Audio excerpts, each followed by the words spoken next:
नमस्कार, मी राधिका रेडकर. आतापर्यंत आयुष्याचा बोनस याचे 2 एपिसोड तुम्ही बघितले असतील. हा तिसरा आणि शेवटचा एपिसोड. मागच्या एपिसोडमध्ये तुम्हाला मी ऑपरेशनपर्यंतची माझी जी वाटचाल होती ती सांगितली. ऑपरेशन झालं, आता ऑपरेशन नंतरचं जे काय आहे ते मी तुम्हाला सांगणार आहे. आणि त्या ठिकाणी मी पॉझिटिव्हिटी कशी मिळवली आणि कशी टिकवली याच्याबद्दलही सांगणार आहे. जर तुम्हाला हा व्हिडिओ आवडला तर लाईक करा, शेअर करा आणि सबस्क्राईब करा, ज्यायोगे तो जास्तीत जास्त लोकांच्यापर्यंत पोहोचेल. तर ऑपरेशन झाल्यानंतर पुढची ट्रीटमेंट होती ती केमोथेरपी आणि रेडिएशन. तर ऑपरेशन झाल्यानंतर मला असं वाटत होतं की ठीक आहे, आता हे झालेलं आहे, आता काही आपण ह्याच्या पुढे नको जायला. ही दरवेळी नकारात्मकच भूमिका होती थोडीशी. माहिती नाही कशामुळे अशी होती, पण ती होती खरी. डॉक्टरनी खूप समजावलं की ह्याच्यामध्ये काहीच डेंजर काही नाही आहे, तुम्हाला उलट बरं वाटेल. पण तरीसुद्धा मला काही याच्यात वाटत नव्हतं. पण आता लक्षात येतं की केमो आणि रेडिएशन हे घ्यायलाच पाहिजे. याचं कारण असं आहे की तुम्हाला साध्या आपल्या घरगुती उदाहरणावरून सांगते की स्वयंपाक केला आपण, त्याच्यानंतर ओटा पुसतो ना आपण, का इकडे तिकडे करतानाचं स्वयंपाकातलं सांडलेलं असलं, कुठं मीठ सांडले, कुठे तिखटाचा डाग पडलाय, कुठे आमटी करताना ठेंब उडलेत, असं आपण ठेवत नाही ना. सगळं साफसफाई करून टाकतो. तोच नमुना आहे हा की ऑपरेशन करताना काही भाग जरी काढून टाकला असेल की जो ॲफेक्टेड आहे तो काढून टाकला असेल तरीसुद्धा समजा काही पेशी ह्या राहिलेल्या असतील तर त्यांना मारायला हवं ना. आणि नाही जर मारलं तर त्यांची ग्रोथ झाली तर आपण ऑपरेशनचा एवढा त्रास कशासाठी आपण सहन केला असा त्याचा अर्थ होतो.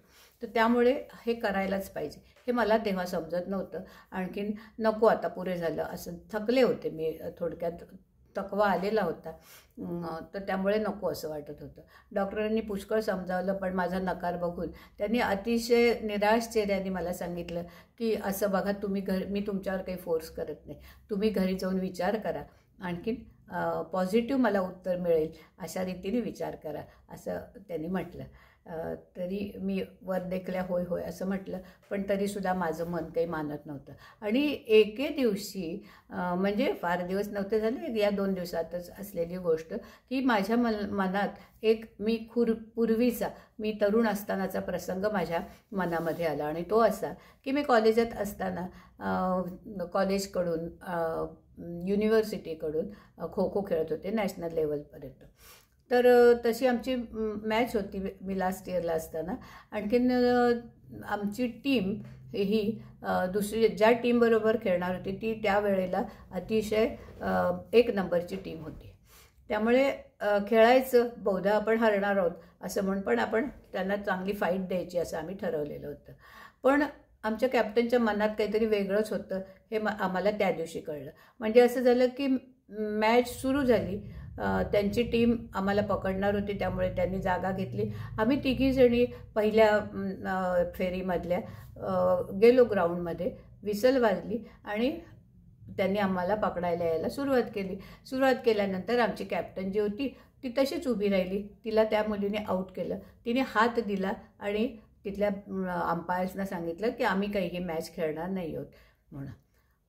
आम्ही आऊटच झालो ना, म्हणजे बाद झालो त्या ह्याच्यातून. आणि मला इतका राग आला की हे काय, आऊट का झाली ती, आणि तिने नाही म्हणून का सांगितलं. मी तिथेच, आम्ही बाहेर पडल्यानंतर तिला म्हटलं, हे काय, हे असं का तू केलंस. तर म्हणे, अगं आपण हरणारच होतो, कशाला दमायचं, म्हणून मी हा निर्णय घेतला. अगं पण तू आम्हाला सुद्धा सांगितलं नाहीस. नाही, तुम्हाला सांगितलंस तर तुम्ही नाही म्हणाला असता, मग तू कोणाला सांगितलंस. मी मॅनेजरला सांगितलं होतं. अर्थात कॅप्टनच्या पुढे आपण जास्त बोलू शकत नाही हे असल्यामुळे आम्ही तो हे केला. पण तेव्हा मला प्रचंड राग आला होता.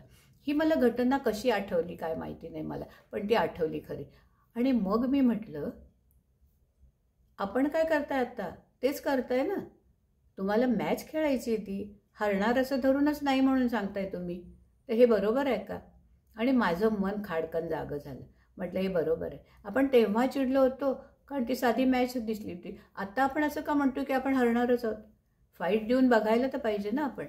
आणि ते झाल्यानंतर आम्ही लगेच डॉक्टरांच्याकडे गेलो आणि मी त्यांना सांगितलं, डॉक्टर मी तयार आहे, तुम्ही जी मला ट्रीटमेंट द्याल ती घ्यायला मी तयार आहे. आणि डॉक्टरनं हेही सांगितलं त्याचं कारण काय ते.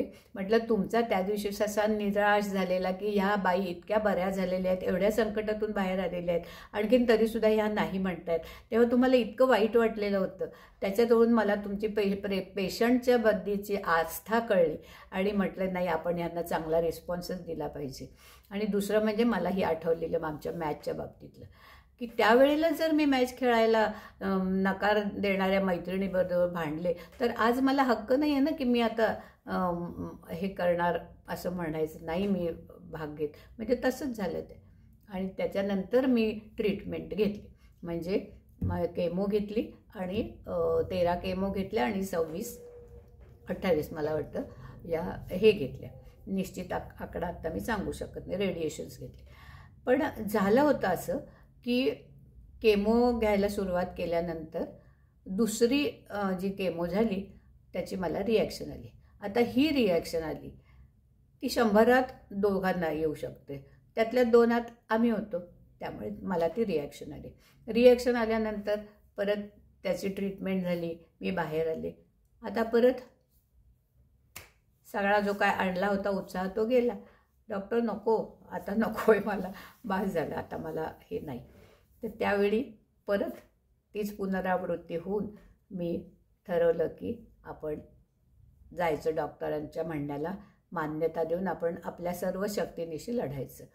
मान्य आहे की केमोमुळे खूप त्रास होतो आपल्याला, कारण जे द्रव आपल्या सलाईन वाटे आपल्या शरीरात सोडलेलं असतं त्याला कळत नाही की हे मारायचे जंतू आहेत आणि हे चांगले जंतू आहेत, असं काही कळत नाही, पेशी आहेत ते. त्यामुळे तो सगळ्यावर अटॅक करतो आणि त्याचा परिणाम आपल्याला भोगावा लागतो. तोंड येतं, खायला येत नाही, नॉशिया येतो, बघितलं अन्न तरी नको वाटतं आणि अर्थातच त्यामुळे आपल्याला विकनेस येतो. पण प्रत्येक ह्याच्यावर तिथे आपल्यासाठी औषधं तयार करून ठेवलेलीच असतात. ती आपल्याला औषधं ही घेतली की त्याचा त्रास थोडा कमी होतो आणि ह्याच्यातून जायलाच पाहिजे आपल्याला. त्याच्यात नाही म्हणण्यात ते काही हे नाही आहे. तर त्याप्रमाणे हे झाल्यानंतर जेव्हा माझी 2 धड झाल्याच नाहीत, त्या अशा अर्धवटच झाल्या ना, तर त्याच्यानंतर डॉक्टर म्हणाले की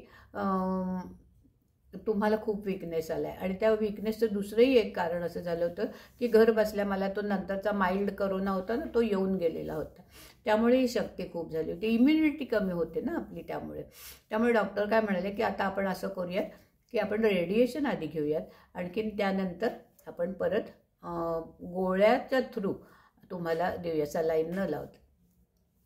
ठीक आहे. तर मग कारण मी डॉक्टरना शब्द दिला होता ना, त्यामुळे ठीक आहे म्हटलं. आणि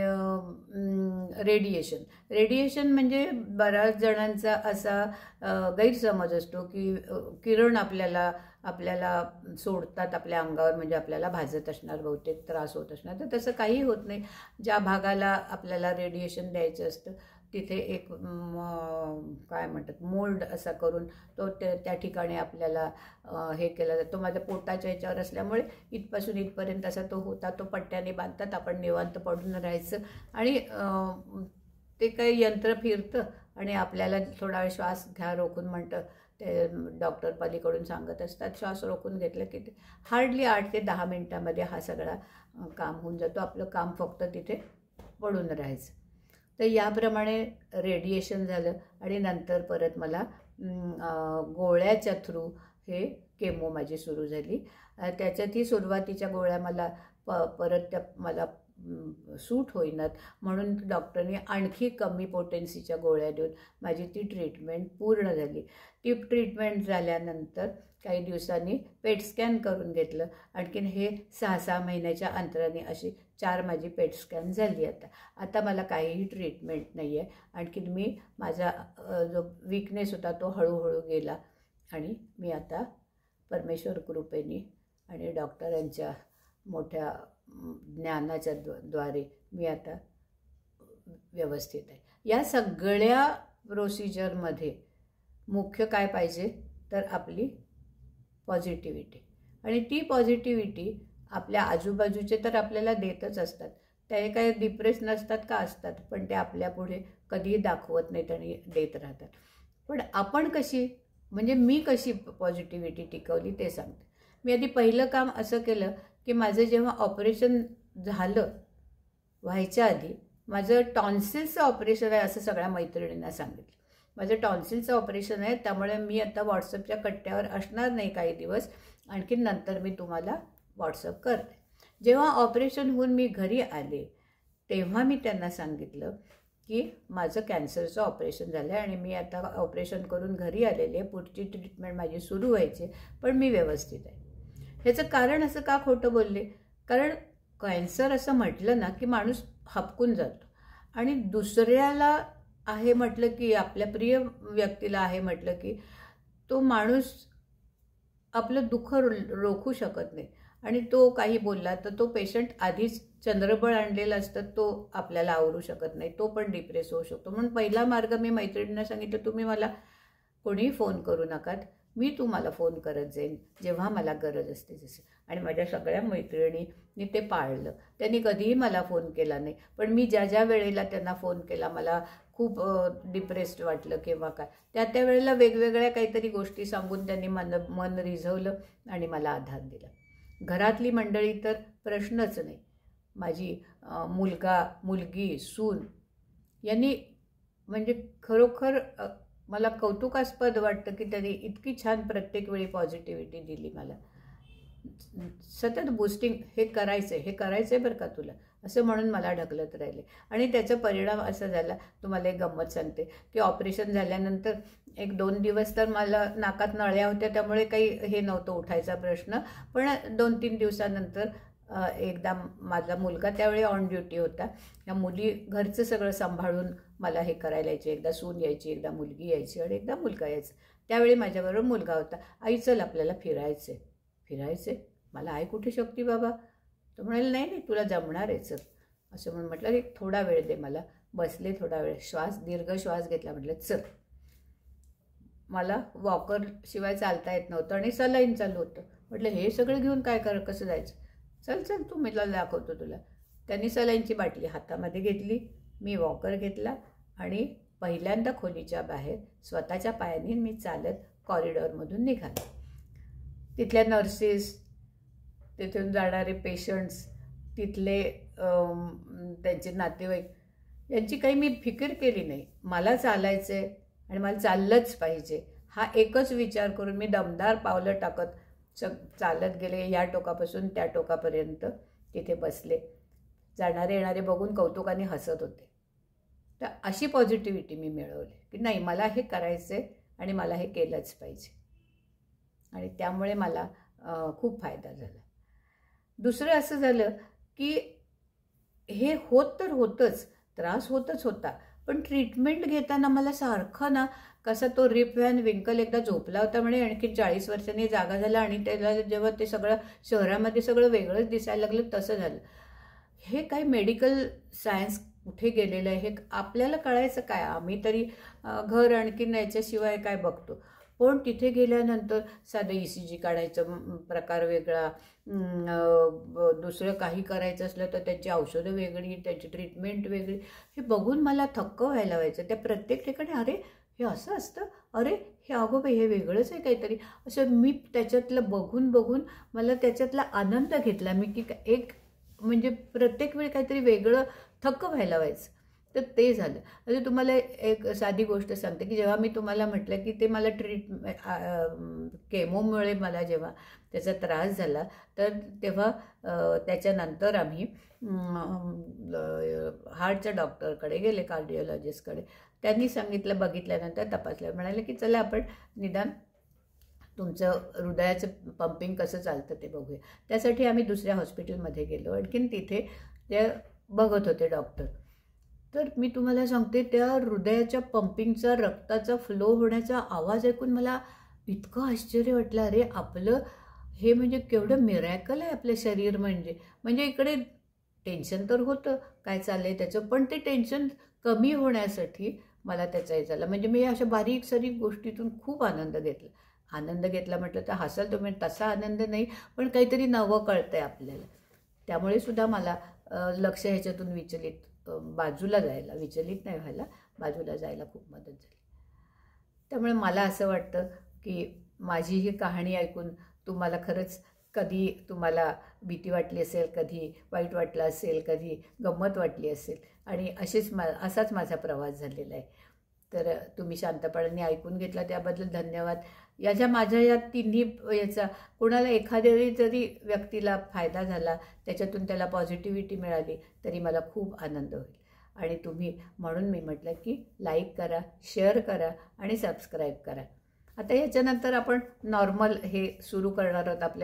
माझ्या कथा, माझ्या कविता मी तुमच्याबरोबर शेअर करणार आहे, कारण त्याच्यातून मला आनंद मिळतो, तुम्हालाही मिळत असावा असं मला वाटतं. तर आपण परत भेटूया काही दिवसांनी. ह्याच्यातही तुम्हाला काय वाटलं ते कळवा मला आनंद मिळेल. धन्यवाद.